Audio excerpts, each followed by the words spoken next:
सुप्रभात बच्चों। अब मैं आपसे कुछ सवाल पूछ रही हूँ। कक्षा में मॉनिटर की नियुक्ति कैसे करते हैं? बच्चों, अगर कक्षा में 4 छात्र खड़े हैं, छात्र यानी कि विद्यार्थी, तो हम चिट्ठियाँ बनाते हैं और उसमें जिस छात्रों को ज़्यादा मत मिलते हैं उनको वैसे मॉनिटर बनाते हैं। सवाल नंबर दूसरा, बच्चों, हमारे भारत देश में हर 5 साल के बाद पंतप्रधान यानी प्राइम मिनिस्टर का चुनाव होता है। तो आज हम एक ऐसा ही राज दरबार का नए मंत्री का अनोखा चुनाव देखेंगे। अब हम पाठ क्रमांक 3 योग्य चुनाव, यह पाठ एक कहानी के रूप में पढ़ेंगे। यह पाठ के लेखिका कौन है? सुधा शर्मा। पहले हम इस पाठ को पढ़ेंगे यानी कि रीड करेंगे। बच्चों ध्यान से सुनो। पाठ तीसरा, योग्य चुनाव।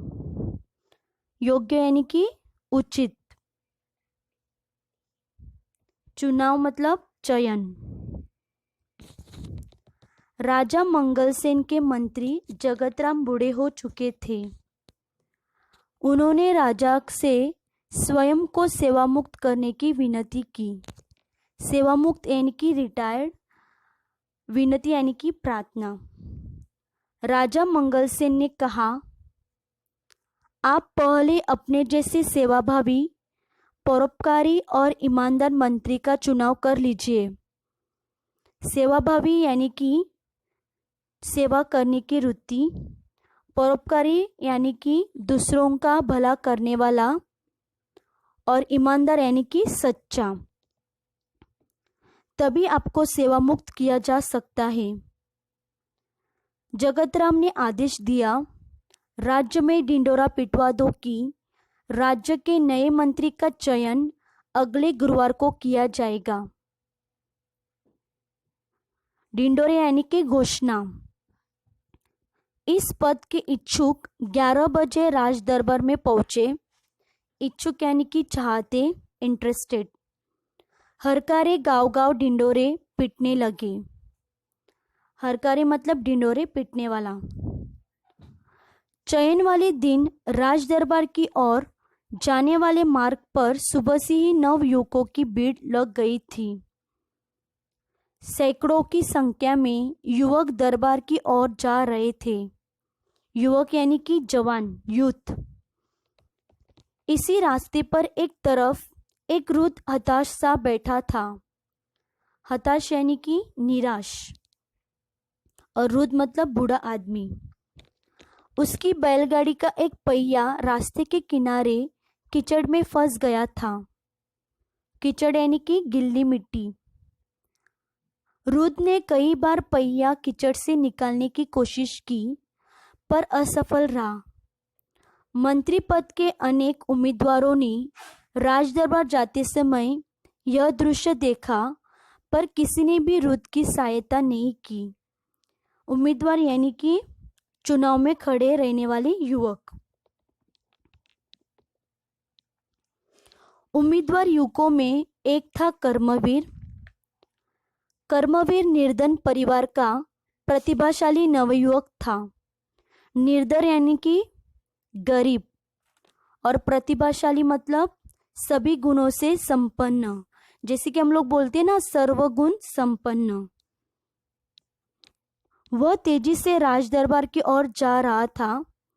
उसी समय बैलगाड़ी वाला वृद्ध एक बार फिर पहिया कीचड़ से बाहर खींचने का प्रयास कर रहा था।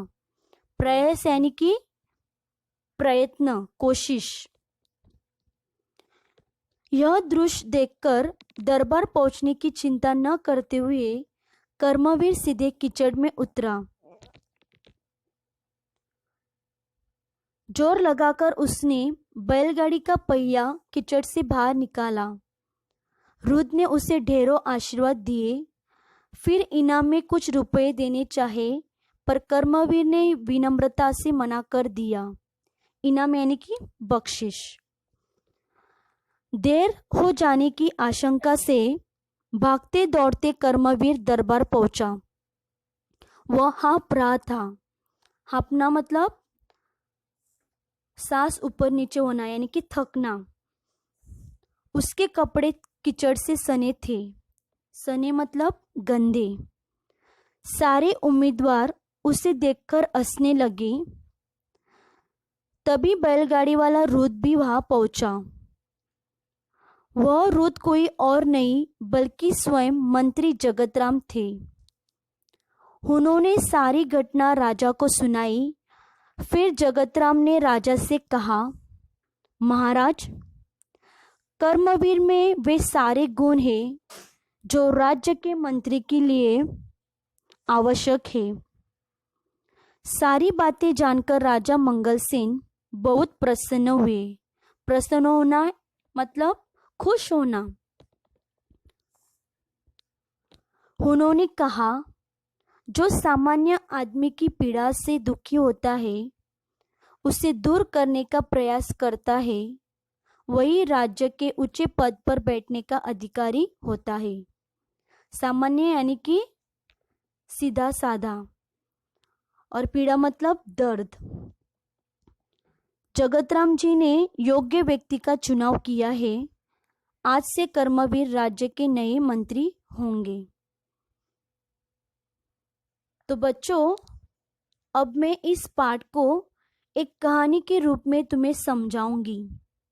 चलो अब हम देखते हैं इस कहानी को चित्र के सहायता से। बच्चों, कहानी को ध्यान से सुनो। कहानी का नाम क्या है? योग्य चुनाव। और उसकी लेखिका कौन है? सुधा शर्मा। इस कहानी में एक बड़ा सा राज दरबार था। इस राज दरबार के राजा कौन थे? राजा मंगलसेन। राजा मंगलसेन के मंत्री कौन थे? मंत्री जगतराम। राजा मंगलसेन के मंत्री बूढ़े हो चुके थे, इसलिए मंत्री को सेवा मुक्त होना था। तभी राजा ने मंत्री से कहा कि आप पहले अपने जैसे मंत्री का चुनाव करो, तभी आपको इस मंत्री पद से सेवा मुक्त किया जाएगा, यानी कि रिटायर किया जाएगा। उसी समय मंत्री ने राज दरबार में ढिंडोरा पिटवाने के लिए हरकारे को कहा और बोला कि आने वाले गुरुवार को राज दरबार के नए मंत्री का चुनाव ठीक 11 बजे होगा। तभी हरकारे ढिंडोरा पिटवाने के लिए गांव-गांव चले गए। बच्चों, दिखाई दे रहा है ना इस चित्र में कि हरकारे ढिंडोरा पीट रहा है? दिखाई दे रहा है ना? शाबाश। चुनाव वाले दिन में क्या हुआ पता है? चुनाव वाले दिन रास्ते पर बहुत भीड़ थी। रास्ते पर सैकड़ों की संख्या में नवयुवक राज दरबार की ओर जा रहे थे। तभी अचानक से क्या हुआ? रास्ते पे एक वृद्ध आदमी की बैलगाड़ी का पहिया कीचड़ में फंस गया था। दिखाई दे रहा है ना?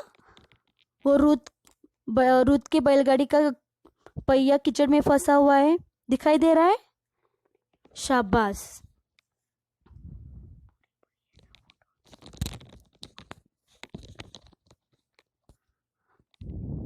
वे वृद्ध आदमी ने पहिया कीचड़ से निकालने का बहुत प्रयत्न किया, परंतु वह उस काम में असफल रहा।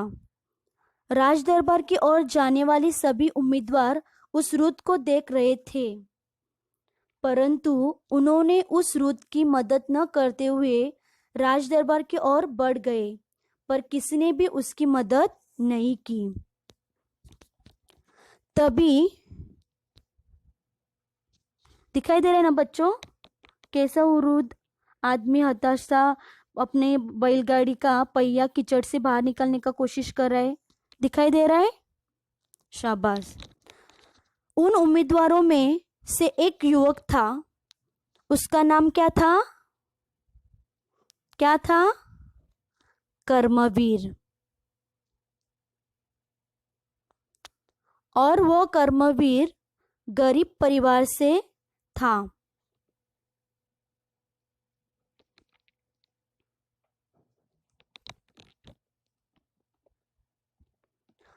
परंतु उसमें सभी गुण थे, यानी कि वो सर्वगुण संपन्न था। कर्मवीर भी राजदरबार की ओर जा रहा था। तभी रास्ते में उसने एक दृश्य देखा कि उस रास्ते पर एक वृद्ध दुखी बैठा हुआ नजर आया। तभी उसी समय कर्मवीर ने उस वृद्ध की सहायता करने का सोचा। ना सोचते हुए वह उस वृद्ध की मदद करने के लिए सीधा कीचड़ में उतरा और कर्मवीर ने उस बैलगाड़ी का पहिया कीचड़ से निकाल दिया। तभी उस समय वे बूढ़े आदमी ने कर्मवीर को ढेरों आशीर्वाद दिया। दिखाई दे रहा है बच्चों? वो बूढ़े आदमी उसको कर्मवीर को आशीर्वाद दे रहा है और बख्शिश के नाम पर कुछ रुपए देने चाहे, लेकिन कर्मवीर ने रुपए लेने से मना कर दिया। देखो दिखाई दे रहा है बच्चों इस चित्र में उसने बख्शिश के रूप में कुछ रुपए देने चाहे उस बूढ़े आदमी ने, लेकिन उसने लेने से मना कर दिया और भागते दौड़ते राज दरबार की ओर पहुंचा। जब कर्मवीर दरबार पहुंचा तब सारे के सारे उम्मीदवार उस पर हंसने लगे। तभी बैलगाड़ी वाला वृद्ध वहां आ पहुंचा। तभी अचानक से सारे उम्मीदवार उस वृद्ध आदमी को देखने लगे और सोचने लगे कि ये वही वृद्ध है जो रास्ते पर निराश बैठा था। उसी समय उस वृद्ध आदमी ने बताया कि वो और कोई नहीं बल्कि खुद मंत्री जगतराम है। और फिर मंत्री जगतराम ने राजा को सारी कहानी बताई और मंत्री ने राजा को कहा कि वे सारे गुण कर्मवीर में है, इसलिए मैं कर्मवीर को राज्य का नया मंत्री बनाना चाहता हूँ। तभी उसी समय सारे उम्मीदवारों का सिर शर्म के मारे नीचे झुक गया और मंत्री ने कर्मवीर को आज से नया मंत्री बना दिया और राजा मंगलसेन ने मंत्री जगतराम को सेवा मुक्त कर दिया। दिखाई दे रहा है इस चित्र में राजा मंगलसेन ने कर्मवीर को आज से क्या बना दिया है? राज्य का नया मंत्री बना दिया है। बच्चों, ये कहानी से आपको क्या सीख मिली? क्या सीख मिली? हमें हमेशा गरीब या जरूरतमंद लोगों की मदद करनी चाहिए, यानी कि सहायता करनी चाहिए। तो बच्चों, आप सब लोग को समझ में आया ये कहानी कैसी थी? तो बच्चों, अब मैं आपको इस पार्ट को तुम लोग को 2 बार मतलब 2 टाइम्स पढ़ना है। शुक्रिया बच्चों ध्यान से सुनने के लिए।